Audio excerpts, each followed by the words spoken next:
Hi everyone, my name is Richie Averill, your mic drop host, and welcome back to our divorce series. If you have not watched the first few videos in this series, you can click the link in the description box below and start from the beginning. And today we're going to be talking about sticky financing with Tim Lacyk. Welcome back, Tim. Thanks, Richie. Thanks for having me. Yeah, so your first question is, how can divorcing homeowner take their ex-wife or husband off the mortgage and title of their home? So you have to do a refinance. Okay. It's often a misassumption, I'm lacking the correct term off the top of my head here, but it's a misnomer that you can just do away with a note or you can take them off.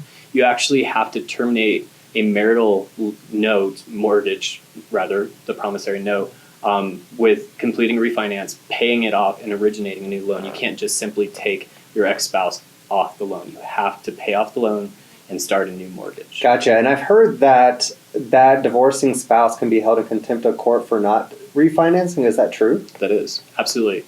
If it's mandated and written into your divorce decree that you are that it is required that you pay off the mortgage by a refinance and take your ex-spouse off that mortgage and off the title of the home, and you fail to do so, you're in contempt of court because you're violating the terms of your divorce decree. Gotcha. So what happens if that person cannot qualify for a refinance? It's a problem, obviously. Happens a lot.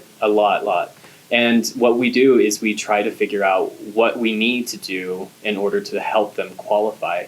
Sometimes they can't, and that's when they have to sell the home, which is really unfortunate.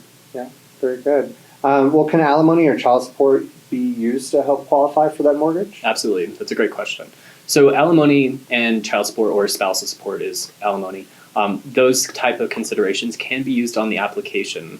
For the person receiving it, we can use it as additional income to qualify, much like a second part-time job. Gotcha. The restrictions, though, that exist in the finance community is that there's a waiting period for those. Gotcha. A lot of times people think that because they're getting spousal support right out of the gate, that they can use that to qualify for the loan and therefore keep their mortgage and keep the home that the marital home, the home that they've been living in. But Fannie Mae, Freddie Mac, the mom and pa banks in the mortgage industry, they have specific guidelines that direct when that can be used. And conventional loans, for example, require 6 months waiting period. Gotcha. So that's 6 months that you're in limbo before you can use that money on the application. Yeah. So Tim, let me throw you a curveball. Okay. Not a question we talked about before. Any other sticky financing situation you can think of for a divorcing couple? Yes, absolutely. There's surprises when married couples will take out debt in solely in one person's name and the other not know about it, specifically like a home equity line of credit, where I could take, if we were married, I could take out the home equity line of credit, the lien gets secured against our jointly owned property. You don't know about it because you didn't apply for the loan.